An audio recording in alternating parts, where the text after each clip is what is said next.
Muito bem, sejam bem-vindos então a mais um programa Desnude Kavinsky. Hoje eu vou fazer o onboarding do nosso convidado. Eu vou fazer o seguinte hoje. Na verdade, eu vou fazer o onboarding aqui do nosso convidado com uma pergunta incômoda já. Só que nesse primeiro momento aqui eu vou entrevistar os dois, porque como eu sou anunciante, eu vou fazer uma pergunta que eu acho que vai valer tanto para Dudu, já tô dizendo quem está aqui, quanto para Kavinsky. Então, para que Dudu se apresente, muito provavelmente 90% do mercado publicitário já conhece Dudu. Mas, Dudu, conta uma coisa para mim. Você foi simplesmente fundador da Mutato. Eu já vou te contar uma que eu sempre quis trabalhar com a Mutato e quando a gente fez uma RFP lá atrás, vocês não podiam participar porque vocês tinham um cliente que obviamente conflitava, né? Mas eu fiquei dentro de casa, né? Sim, Mas você foi eh, basicamente você foi o criador de uma agência que lá atrás era muito disruptiva, né? A gente estava num momento onde ninguém sabia onde se colocar. Putz, eu vou ser full service, né? Eu vou ser digital, cara, todo mundo errando. E, mano, você pegou um treco e fez ali de uma forma muito, muito equilibrada. Mas olha só a pergunta que eu vou fazer para que você se apresente. Dudu, o quão foda, o quão roubada é montar uma agência de publicidade com viés digital no Brasil? E essa pergunta é importante porque, assim, vira e mexe quando os meus amigos estão na merda, tipo, eu quero sair dessa empresa, eu preciso arrumar alguma coisa para fazer. Primeira coisa que vem na cabeça de qualquer marketólogo, tipo eu, vou montar uma agência, mas sempre tem um desgraceiro dizendo, não, não faz isso, de jeito você tá louco, tal. Então, eu vou perguntar para uma figura notória do mercado.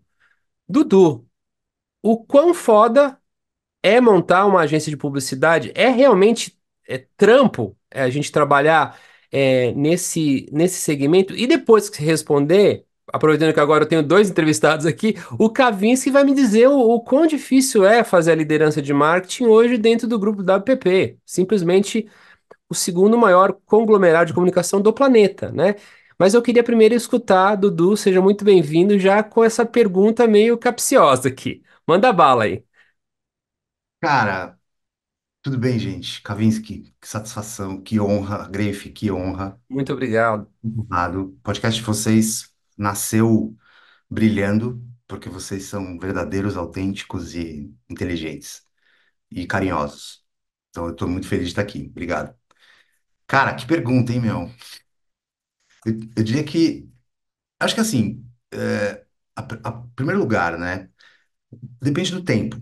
Eu acho que depende de quando se abre a agência, né? Tipo, abrir uma agência há 10 anos atrás, há 20 anos atrás, ou há 5 anos atrás, abrir uma agência hoje, são contextos muito diferentes.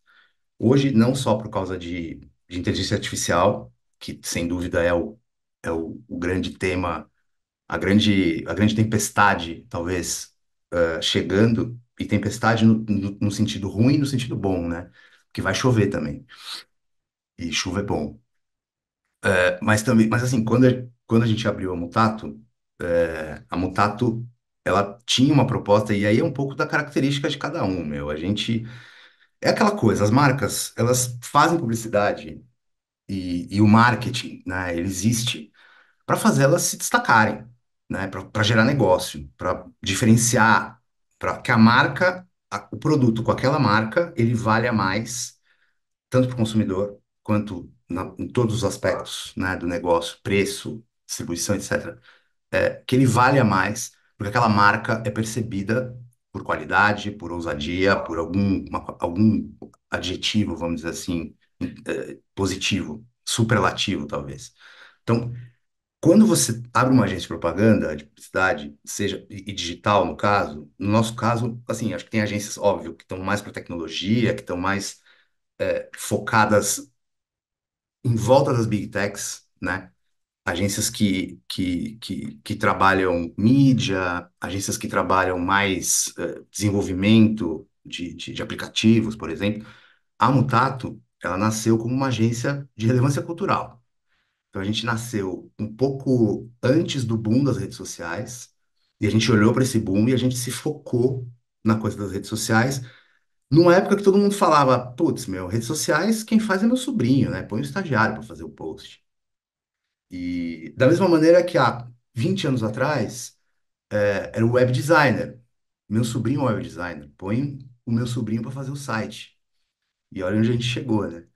E a Mutato, acho que ela, a grande, a dificuldade que eu vejo é assim, para te responder, uma agência precisa fazer o cliente se destacar. Se ela não consegue se destacar, ela é mais uma agência.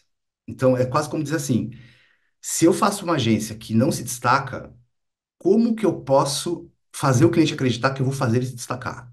Então, é um pouco um jogo de você tem que saber construir marca, e a começar pela sua própria, eu acho. Então, tem pessoas que conseguem melhor, tem pessoas que conseguem pior.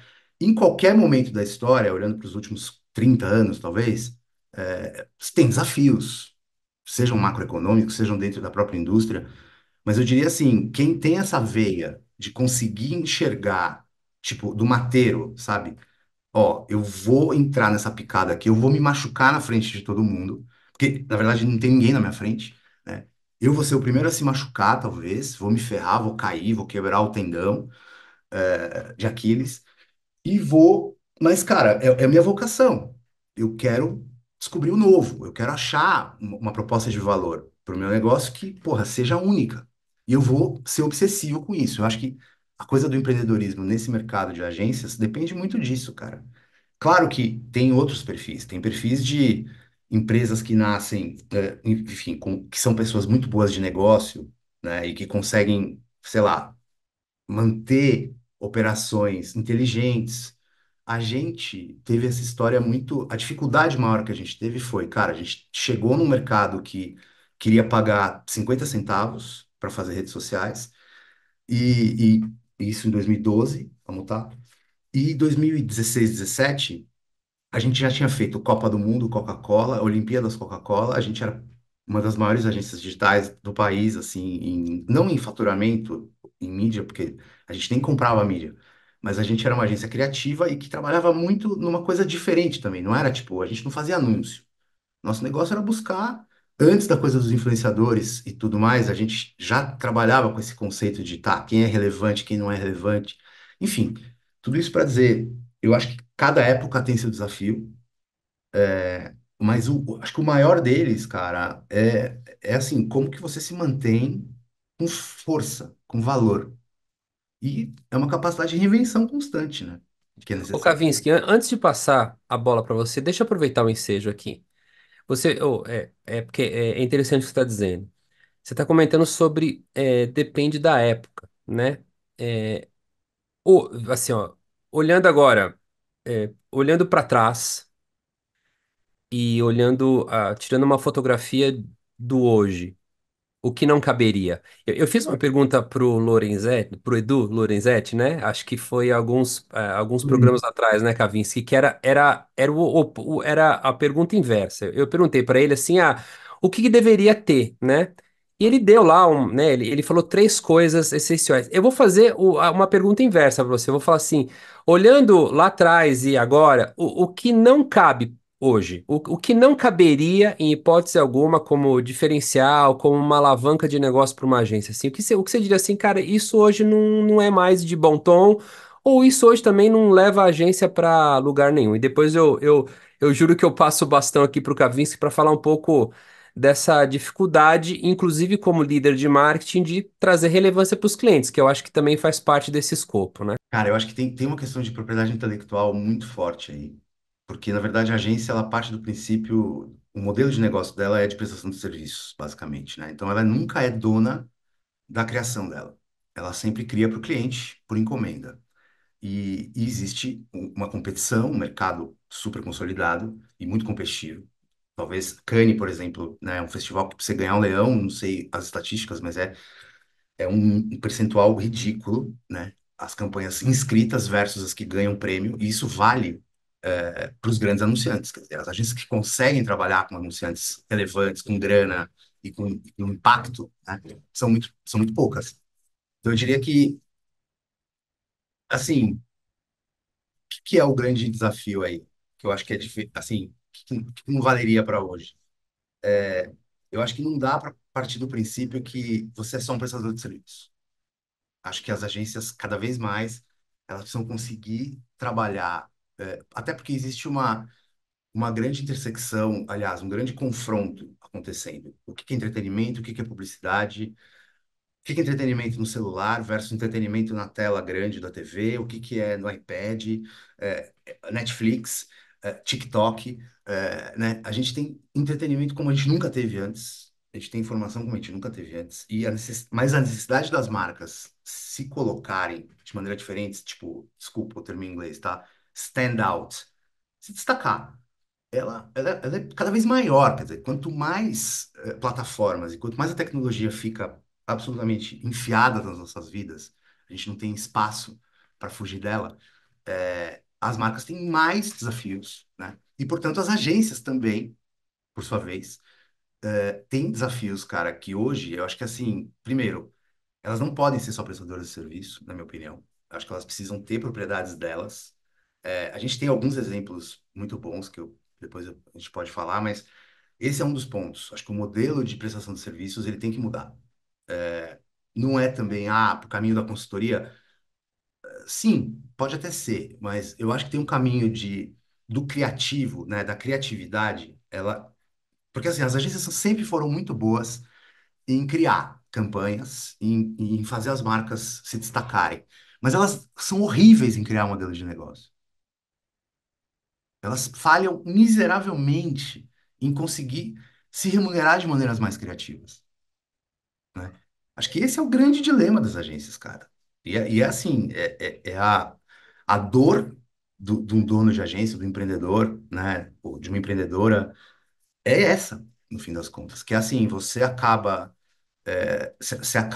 seguindo a mesma linha do que já é feito assim. Se a gente olhar no detalhe, o que que mudou no modelo de negócio das agências nos últimos 30 anos, cara? Exato. Ô, Kavinsky, você como CMO, né? Dentro do grupo WPP. Passo a bola para você agora, né? Qual que é? É difícil, porque eu acho que você acaba tendo um trabalho duplo, né? Você tem que é, é, alavancar, ajudar a alavancar o negócio das agências. Eu quero que, inclusive, dentro da sua resposta, você traga o tempero, por exemplo, desses festivais, desses prêmios. Eu gostaria de entender se ainda isso tem uma relevância para alavancagem de negócio de agências, como Cannes, né? O Dudu acabou de comentar de Cannes. E tem o lado do cliente, né? Até que ponto você, como liderança maior de marketing ali da WPP, tem essa responsabilidade? Conta um pouquinho pra gente aí. Vamos lá. Bom, em primeiro lugar, acho que não sou, eu já não sou mais um CMO, pelo menos não me considero um, tá? Desde que eu voltei dos Estados Unidos aí por volta do fim de 2018, né? Eu tentei assumir essa função dentro das nossas agências, mas vou confessar que eu fui muito mal, viu? Eu não sou um bom marqueteiro B2B. E os nossos negócios aqui, saindo um pouco de WPP, né, mas vindo, aterrissando em iCherry Middle, a maioria dos nossos negócios vem de indicação de clientes. De quem já foi cliente, de cliente atual indicando, né? A gente, diferente aí do negócio histórico do Dudu, e eu também, dentro da minha experiência, sempre foi muito focado em performance, né? Então, esse é o nosso negócio. E aí, se a gente traz uma boa performance, né, tá tudo bem. Se não traz, é diferente de você ter, por exemplo, que às vezes pode ser até muito mais difícil, né? Alguma coisa como o Dudu vinha falando, culturalmente relevante, né? Porque tem uma dificuldade maior para o Dudu, que acho que pode ser uma pergunta para frente, é o quanto essa criatividade que vocês trazem não é ali tolhida pelas decisões do próprio cliente também, né? O que que isso não é um empecilho aí.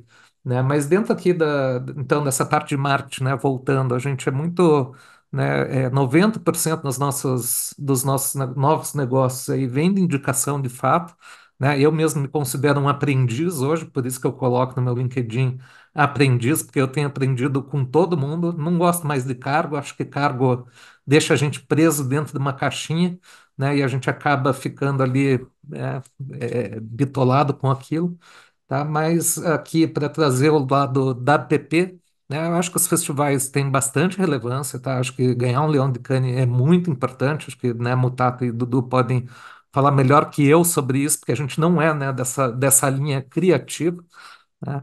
Mas acho que é por aí. E, assim, para nós estar dentro da WPP, é bem interessante, tá?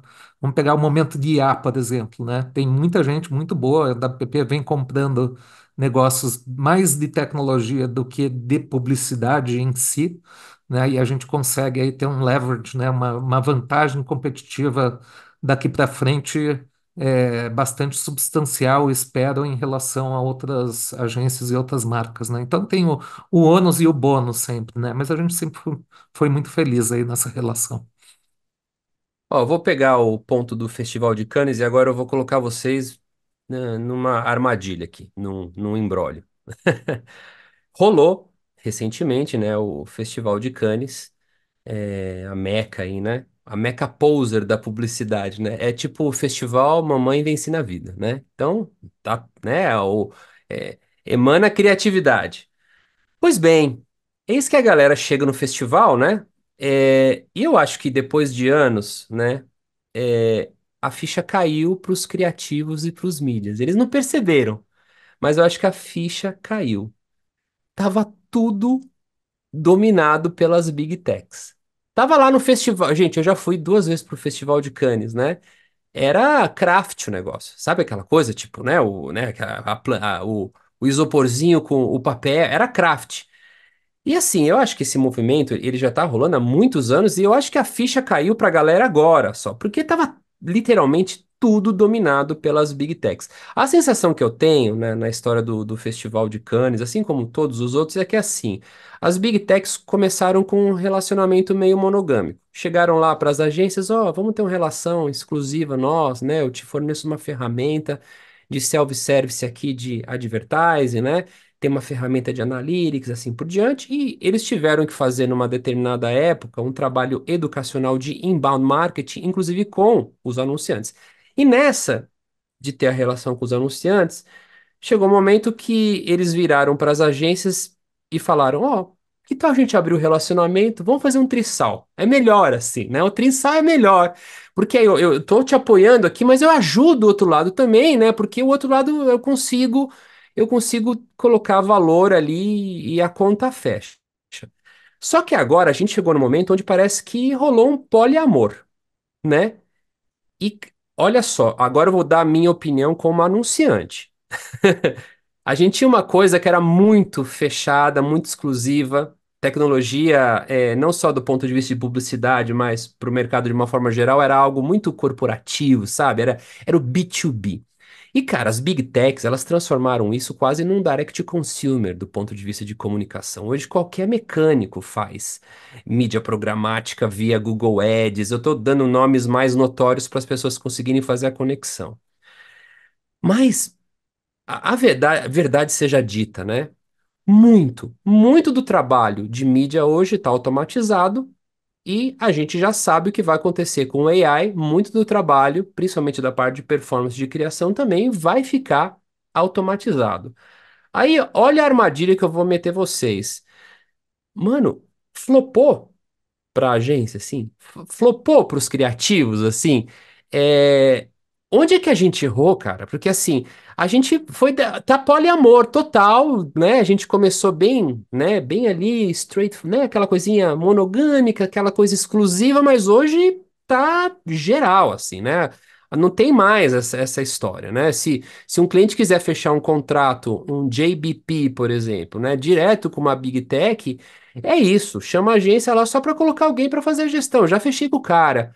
Então, eu queria saber, Dudu, flopou, mano. Assim, a ficha só caiu agora. Eu achei que a ficha, na boa, ela caiu atrasada. Tô achando que agora já era, né? It's over. Né? Tá tudo dominado pelas Big Techs. Pode ser uma sensação minha, do ponto de vista anunciante, mas eu queria escutar você, né, que tá do outro lado do balcão. E você provavelmente, né, comentamos aqui, é um frequentador ali de festivais como Cannes, já ganhou Cannes e assim por diante, né? Erramos. Flopou ainda. Há esperanças, não, em relação à história das Big Techs? Cara, acho que é um contexto enfim, o capitalismo está vivendo essa coisa maluca, né? Tipo, que é, enfim, o capitalismo, a política, a nossa sociedade como um todo hoje tá num momento muito louco, né?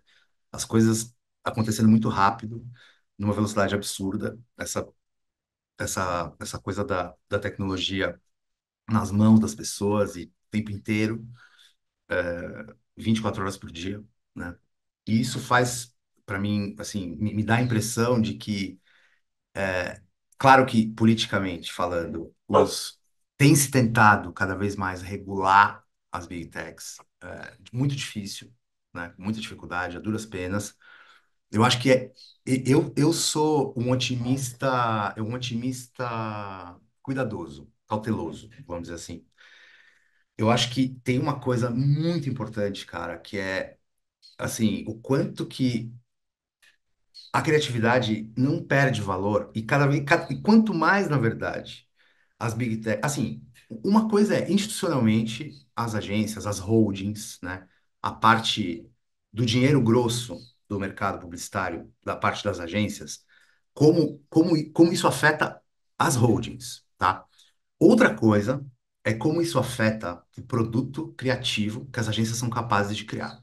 Acho que são duas coisas completamente diferentes. Não só o criativo, tá?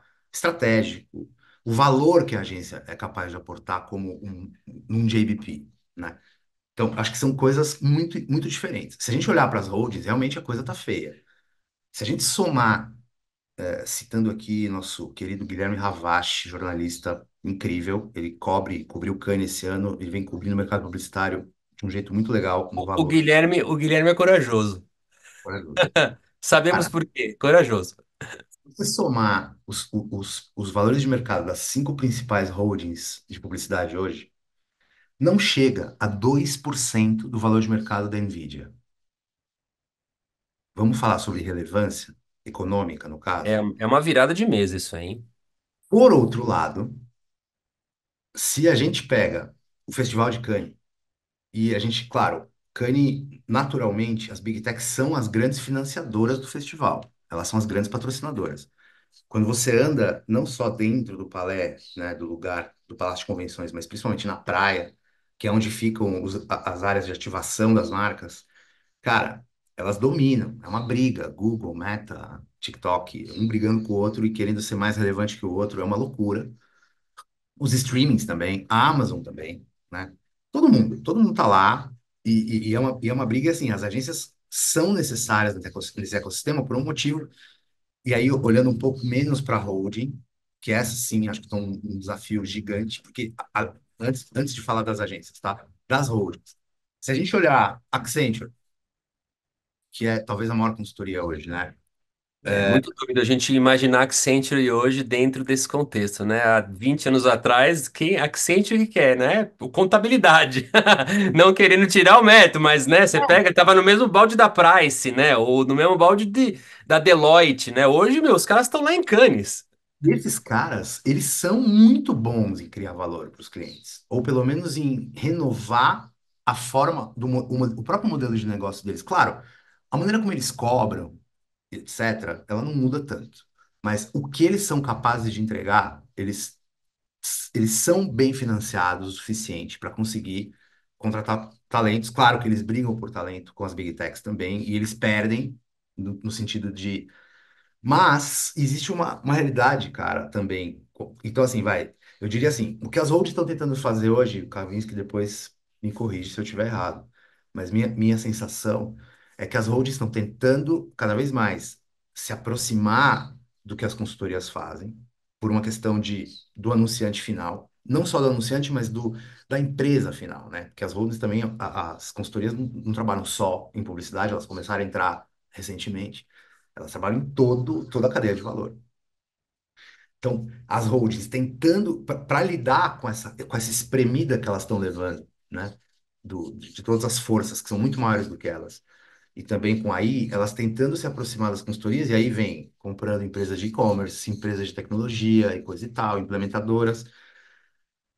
Elas não sabem, na minha opinião, elas não sabem muito bem o que fazer com essas empresas depois que elas compram. Esse é um grande problema. Mas é um jeito que elas estão tentando sobreviver. Se a gente olhar para a Accenture, tá? Que é a maior das consultorias, é a mãe das consultorias. A Accenture fez talvez o maior negócio de compra de agência nos últimos 50 anos, que foi quando eles compraram a Droga 5, Exato. que é o David Droga. Eu estava vendo aqui que o David Droga, na verdade, ele tem o Leão of San Mark, Lion of San Mark, que é tipo pelo conjunto da obra. Ele, Marcelo Serpa também tem. Ele tem, antes do Marcelo Serpa, o cara, meu, hors concurso, né? E a Droga 5 é uma agência do grupo Accenture, né? O David Droga é uma das poucas pessoas no mundo com acesso à ferramenta de texto para vídeo do OpenAI, a Sora. Sim. E eles não deram, veja, eles não deram para Accenture o, o O convite. acesso da Sora. O David Droga. Então, olha como são as coisas. Então, do lado das holdings, eu diria que é um cataclisma diferente do lado das agências e do produto criativo. Se a gente olhar para as agências do produto criativo, cara, quanto mais, assim, isso é uma coisa meio, mistura um pouco de fé com crença e com esperança, tá? Não são só fatos e dados. Não esperem isso de mim. Mas eu acredito que quanto mais as ferramentas, e é o que a gente está vendo também, um pouquinho já, quanto mais as ferramentas avançam e elas ficam mais sofisticadas, maior a necessidade das marcas se destacarem. E fica mais difícil. Tudo fica pasteurizado, tudo fica parecido. Como você estava falando, qualquer um é capaz de fazer. Portanto, essa homogeneização de ferramentas que supostamente a AI traz beneficia quem produz as AIs e quem é dono das AIs, né? E aí vem uma crítica braba que o Guilherme fez no artigo dele da semana passada, que eu achei foda, cara, que assim, bicho, peraí, na verdade, as agências estão esquentando a... Elas estão... Eu vou usar uma metáfora escrota, tá? Pode usar. Eu vou falar do personagem Fluffer. O Fluffer é uma profissão, na verdade, na indústria pornográfica. Ele é o cara que fica atiçando os atores antes de começar a filmar. Ele é tipo um contra-regra de filme pornográfico, de vídeo pornográfico. Ele é o Fluffer. Então ele fica. O trabalho dele é deixar a galera ou de pau duro ou com tesão. Muito bom. Até a hora do coito ali, para poder ser filmado, até entrar em cena. De certa forma, as agências estão sendo fluffers do coito entre as marcas e as big techs. É um outro jeito de responder ao que você perguntou, cara. Que é, Não, flopou? Flopou porque se você se coloca como fluffer, você tá fudido. não, total. Olha, você fez uma coisa, uma analogia, ela é perfeita para o programa Desnude. Mas olha só, o caminho da Accenture vai ao encontro do que você comentou no início do nosso bate-papo, que é a história de que as agências nunca tiveram um modelo de negócio, nunca proveram um modelo de negócio rentável e sustentável para os seus clientes. E aí foi muito interessante porque todas as grandes, a Big Four, as Big Fours pelo menos, McKinsey, Accenture, Boston Consulting Group, Bain, elas tinham o modelo, a estratégia, mas faltava a criação, faltava eu vou usar a palavra errada, né? Faltava esse glamour das agências ou essa mentalidade um pouco mais midiática, né? E aí, claramente, o que que elas fizeram? Elas fizeram esse caminho, compraram, eu acho que elas compraram know-how para aprender e depois desfazer, né? E cercar ali um tempo de no-code pitch para conseguir ter massa crítica no mercado. E agora eu vejo um caminho talvez interessante das holdings olhando para as tecnologias e dizendo: Ah, espera um pouquinho, vou fazer agora, vou comprar a tecnologia, porque já que no passado eles compraram o meu principal ativo, que era a criação e mídia, então eu vou fazer isso agora. Eu vou pegar e eu vou comprar tecnologia. E aí o Kavinsky já tinha comentado isso aqui, eu vou pedir só para você fazer um adendo nessa minha afirmação aqui, Kavinsky. Me parece, a exemplo do grupo do WPP e também Publicis, né? que vocês começam a fazer esse caminho. Então, assim, a gente já perdeu uma rodada dessa guerra, né? Então, vamos se preparar para a segunda. A segunda é tecnologia, então vamos lá. Vamos começar a comprar as empresas de tecnologia, porque aí agora a gente já entendeu o que faltava dentro do ambiente de publicidade, que era a parte mais de business plan, modelagem de negócio, estratégias corporativas. Já estamos com isso mais integrado, então vamos correr atrás agora das tecnologias. Essa minha visão está correta, Kavinsky? Tá correto. Eu só queria voltar um pouquinho atrás aqui para fazer alguns comentários aqui que vão contribuir para as falas do Dudu e que acho muito relevante agora, tá? Primeiro, eu me considero uma pessoa que trabalhei minha vida inteira para as Big Techs, tá? Só não ganhei participação. Mas assim, desde o começo, isso não é uma coisa de arrependimento nem nada. Eu escolhi isso. Na verdade, eu acreditei nelas, né, investir em negócios que eram complementares, né, ou que faziam ali sentido junto das Big Techs, e fui para esse caminho. Inclusive a nossa reinvenção, né, como a gente não é tanto esse lado criativo, e aqui acho que temos dois perfis bem diferentes, né, entre Dudu e eu, é, como é que a gente se reinventava? Olhando para onde estavam indo os investimentos das Big Techs. E se a gente for imaginar, essa é uma frase que eu vi que eu achei muito louca, é assim, isso há alguns anos atrás, tá? Acho que está um pouco diferente nos dias de hoje, especialmente em relação à IA. Mas era o seguinte: a gente tem a maioria dos grandes cientistas do mundo da atualidade tentando entender como é que vai fazer você clicar mais em um anúncio. Isso é muito louco, cara. É um mundo um pouco, né? Não bem como a gente gostaria, talvez, né? Agora acho que está indo para um outro caminho, espero que fique mais interessante, né? Mas voltando aqui e aí falando de consultorias, né? A posição moderna, especialmente se a gente for olhar tanto Publicis como WPP, tá? Isso é aberto, né? Tem alguns aí vídeos deles contando.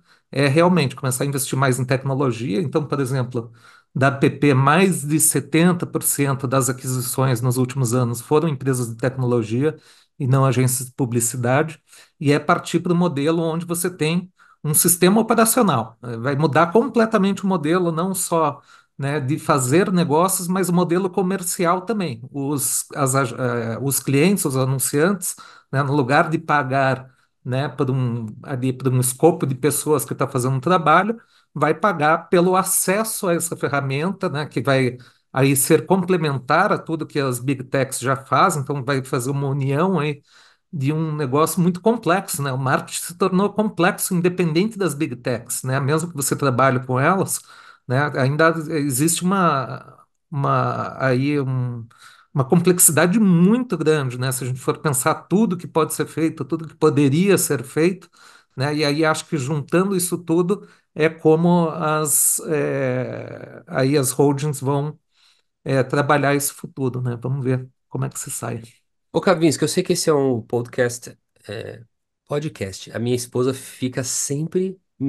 Não é podcast, é podcast. Não, mas agora eu falo podcast. É podcast, mas tudo bem. Kavinsky, eu sei que esse podcast, né, ele é especializado, né? A gente já fala muito sobre marketing, publicidade e tal. E vocês dois têm utilizado a palavra holding. Eu acho que deve ter gente escutando que não sabe o que é uma holding. Explica rapidamente, antes de eu ir para a minha última armadilha para vocês, o que que é uma holding. Bom, holding é né, um grupo aí centralizador, né? Começou muitos anos atrás, né? Com talvez o da PP, uma das primeiras, não sei se foi a primeira aqui, não quero mas imagino que tenha sido.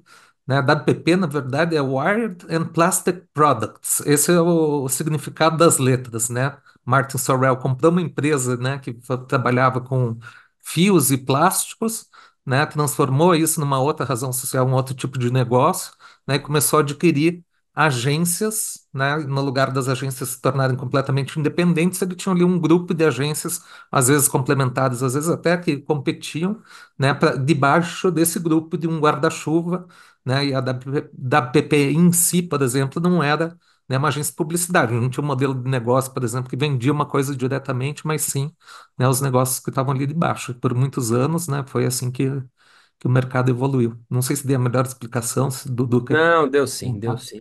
Ó, Minha última armadilha para vocês, eu vou pegar uma fala de Dudu, na segunda parte ali da nossa conversa, onde ele comentou, e eu vou traduzir aqui, vou interpretar da seguinte forma: existe uma alta concentração agora, muito mais até do que quando a gente iniciou esse processo de hold, né?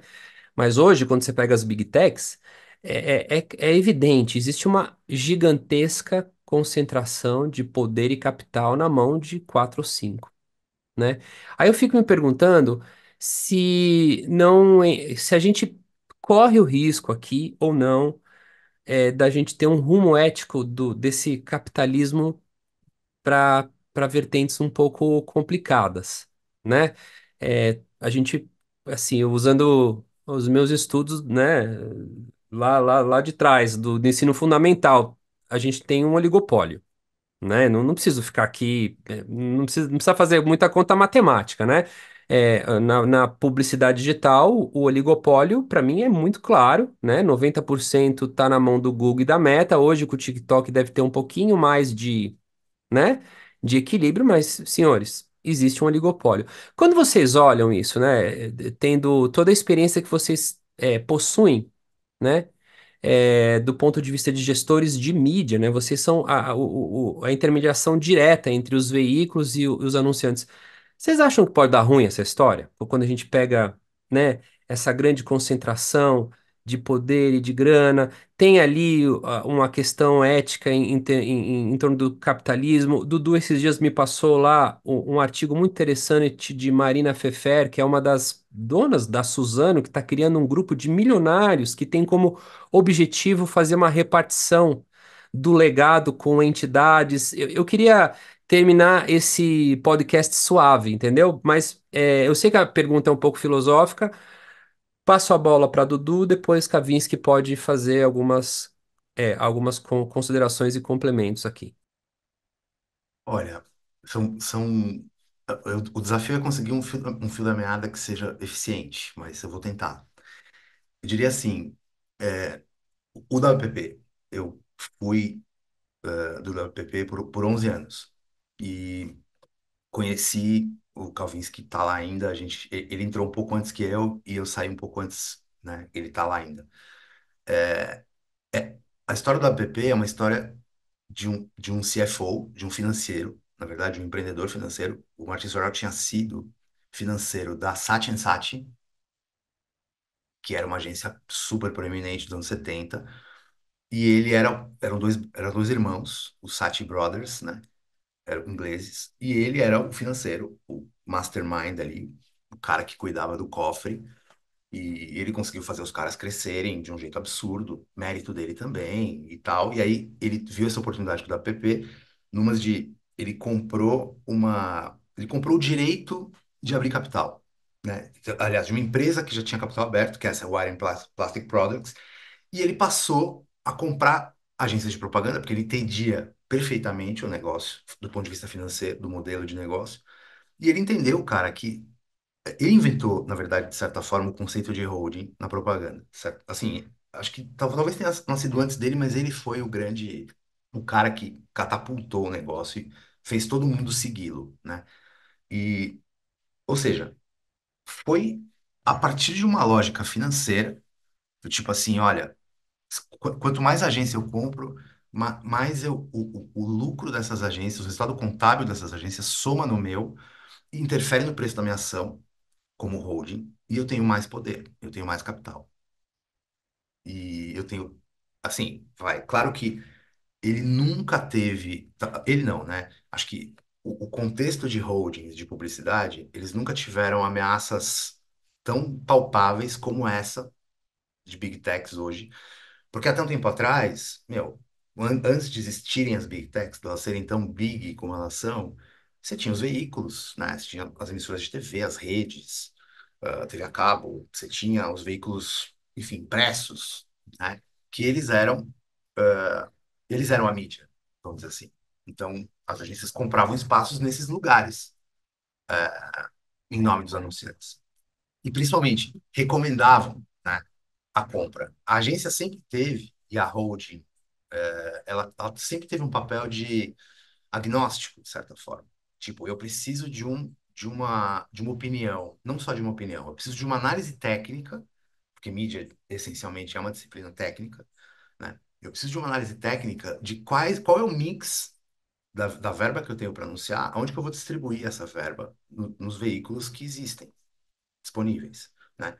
Era uma coisa, antes das Big Techs passou a ser outra. Com as Big Techs, o negócio cresce numa velocidade absurda. Tudo que você falou o Kavinsky com a história de performance, que é grande parte, né, pelo menos da iCherry, é a história, né? É uma agência excepcional nessa questão da performance.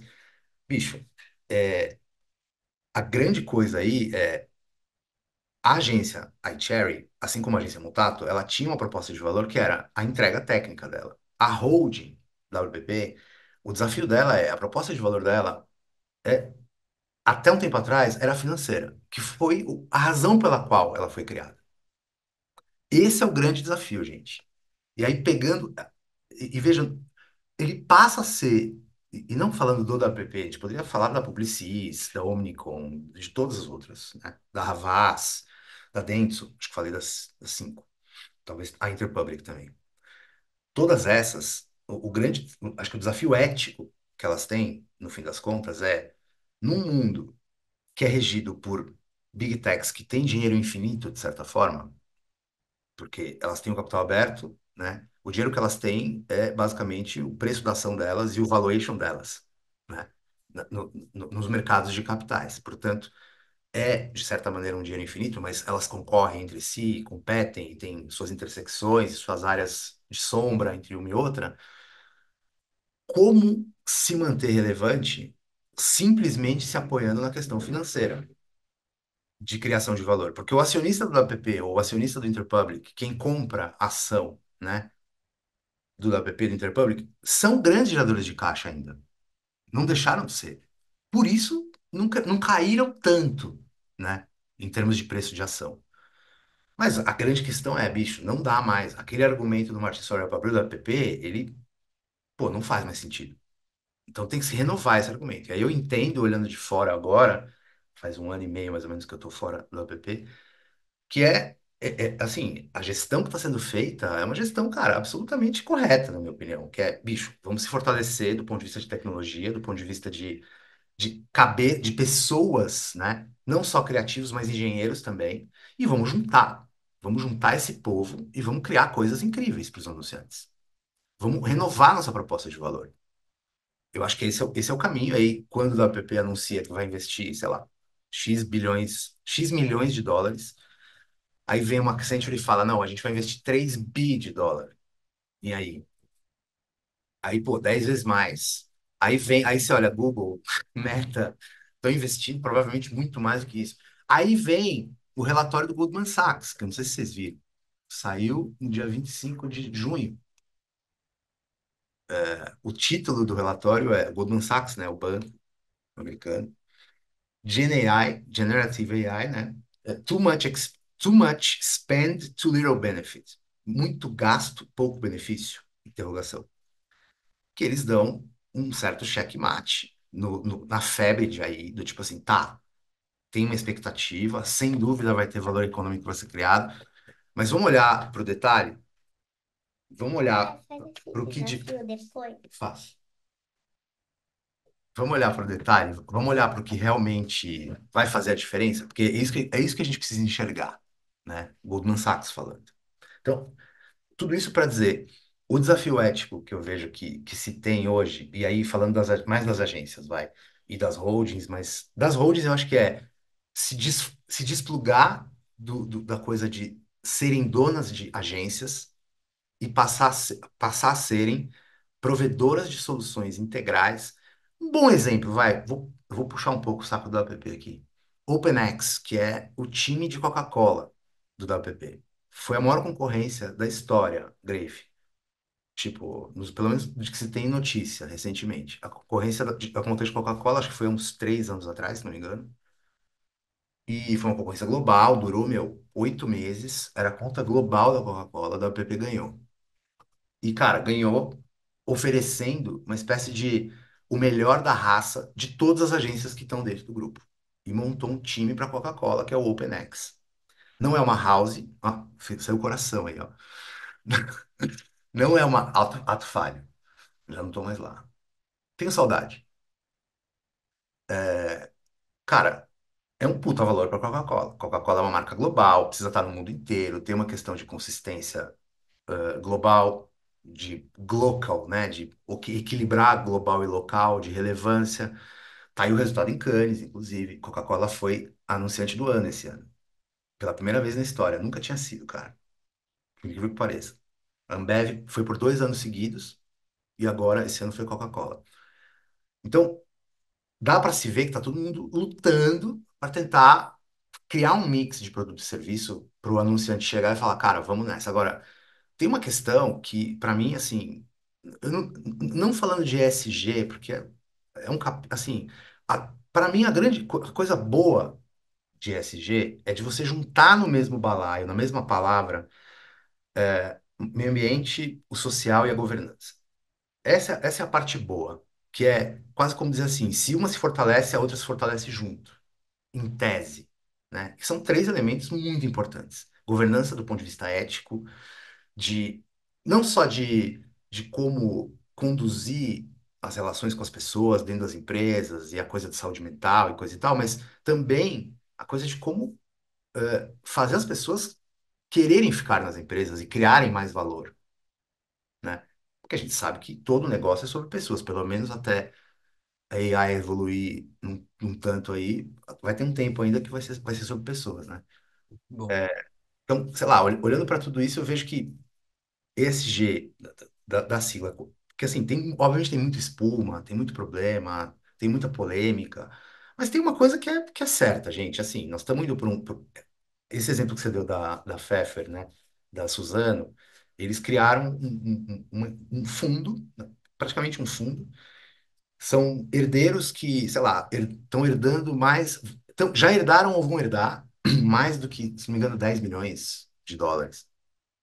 E e que aí eles se comprometem a doar 20% desse valor para causas, vamos dizer assim, ou para projetos que trabalhem essencialmente desigualdade social, que reduzam a questão da desigualdade social, e a questão, obviamente, de aquecimento global e mudanças climáticas. As duas coisas juntas. Por quê? Porque os milionários e bilionários, pelo menos desta frente, eles chegaram à conclusão de que, cara, pouco adianta você ter, seja um oligopólio, seja dinheiro entrando pelo ladrão, né? Não saindo, mas entrando. É, se não vai existir planeta, se nós vamos ter realmente uma catástrofe daqui a 50 anos, o que que adianta, né? Então, pô, temos que trabalhar. E a coisa toda da desigualdade social, que me parece, assim, absolutamente fundamental, principalmente num país como o nosso, né, gente? exato. O Kavinsky, você vê, tipo esse exemplo da Marina aqui da Suzano, você vê alguns movimentos desse já nas Big Techs ou ainda não? Hum, Putz, eu não, assim, eu tô mal informado para responder categoricamente, mas tem algumas coisas que me preocupam nas Big Techs e que também, assim, não estou tão informado, tá? Mas até dá para a gente aproveitar para pegar para o Dudu dar um pouquinho da visão dele. Por exemplo, uma das coisas que eu tenho acompanhado e tenho visto é a questão da inteligência artificial, esses investimentos, esses números. A Sequoia também veio com uma informação parecida, né, Dudu? Embora não seja, né, quando a gente faz uma comparação com o momento do nascimento da internet, não é tão grave quanto, né? No nascimento da internet, as empresas estavam investindo mais do que todo o seu capital, né, em cima de soluções para a web, né? Mas o que a gente tem agora, por exemplo, né, vejam, qual a diferença de IA e web, né? Elas têm muitas semelhanças e têm algumas diferenças. Uma das grandes diferenças é a inteligência artificial não está nascendo como uma coisa, né, pública para todos, né, como foi a internet, né? As big techs, com todos esses investimentos aí, elas acabam dominando e controlando. E aí tem uma coisa muito curiosa, eu não me aprofundei para ver se isso é fato ou não, tá? Mas é preocupante, né? Um dos exemplos todas elas, todas as big techs em cima de IA, estão muito envolvidas e interessadas em criar uma legislação. No entanto, essa legislação que elas estão criando, que tem fatos muito pertinentes, ao mesmo tempo, elas fazem ali uma barreira para que soluções independentes e soluções que não são aí comerciais se estabeleçam, porque elas colocam ali algumas regras que elas gostariam de ter, mas que na verdade impede que que as independentes surjam aí, né, com soluções que possa atender sem ter esse fundo aí, sem ter essa intenção social, né, para incluir todos, né? Então isso é uma das coisas que eu vi que eu achei bem interessante. A outra, né, que eu tinha comentado com vocês já e com o Dudu, foi o fato da Apple ter pulado para dentro do conselho, né, da OpenAI e uma semana depois, ou talvez até menos, saído, né, por uma questão de que ali muito provavelmente, né, os investidores, as pessoas que mandavam ali, preocupadas com pautas de ESG e como é que isso vai pegar para elas se estivessem dentro do conselho da OpenAI, né? Não, muito bom. A grande questão aí também é, veja, a Apple provavelmente é uma das Big Four que mais investe de um jeito consciente na cadeia de valor dela, olhando para ESG. Do tipo, eles se vangloriam disso o tempo todo. Todo grande lançamento da Apple, você vê que, meu, Teve uma grande campanha, inclusive, agora, né? Viralizou, foi muito boa. e se eles estão preocupados, que dirá a Amazon? A Amazon, por exemplo, tem um dado, né? A Amazon hoje investe mais em servidores do que em centros de logística, cara. Tipo assim, qual é o impacto ambiental disso, né? Muito doido. Dudu, última pergunta para você, e essa você pode ser nariz de cera, você vai entender. Você faz exatamente um ano e meio, né, que você saiu, né? Ali você passou ali a mutato, vamos chamar assim, vamos colocar dessa forma, né? Você passou a mutato para a WPP e fazem ali fazem 18 meses que você está planning something, né?